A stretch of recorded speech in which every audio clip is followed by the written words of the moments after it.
quoi il parle. Très rapidement, Haïti, 1804, premier État noir à se libérer de l'esclavage, de la colonisation.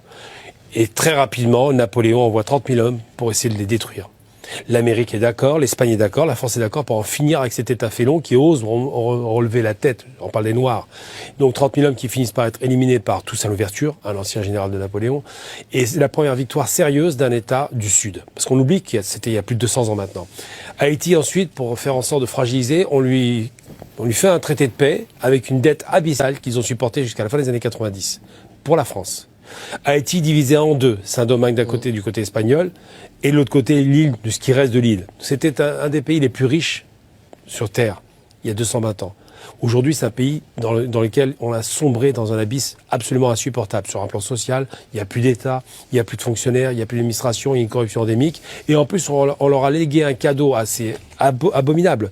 On leur a légué le principe des gangs américains qu'on trouvait à Los Angeles, qu'on a trouvé après au Mexique et qu'on retrouve maintenant à Haïti. Rien n'est un hasard là-dedans. On fait payer à ces malheureux le fait d'avoir, il y a 200 ans, relevé le nez en étant esclave.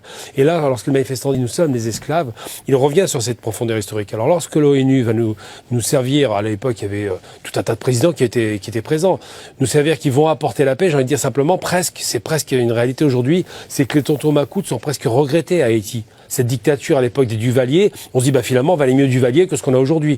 Ils nous ont présenté un Jean-Bertrand Aristide, le petit père des pauvres, qui était corrompu. Chaque président qui s'est présenté en Haïti a détruit l'économie, le pays, a été corrompu et travaillé pour ces fameuses familles dont on peut considérer qu'elles sont les principales responsables de cette catastrophe.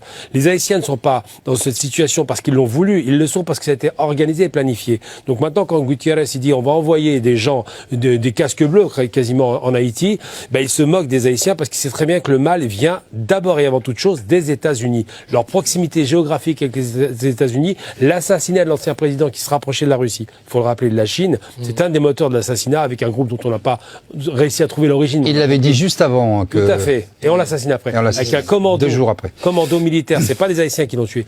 Tout cela a concouru à la destruction des pays. Aujourd'hui, on fait payer à ces malheureux qui en plus ont eu un tremblement de terre en 2010 qui était ravageur, où on voit bien que l'administration s'est effondrée physiquement, les bâtiments publics étaient effondrés. Tout cela, on le fait payer à un pays qui a eu l'outrecuidance de relever le nez il y a 250 ans, tout simplement. Jacques Nézy, vous êtes d'accord avec cette vision des choses? Oui. Haïti paye pour avoir été un État fier et libéré de l'esclavage? Oui, les Haïtiens en général sont conscients de ce lourd fardeau qu'on leur faire payer. D'abord par rapport à la France, comme ça a été souligné tout à l'heure.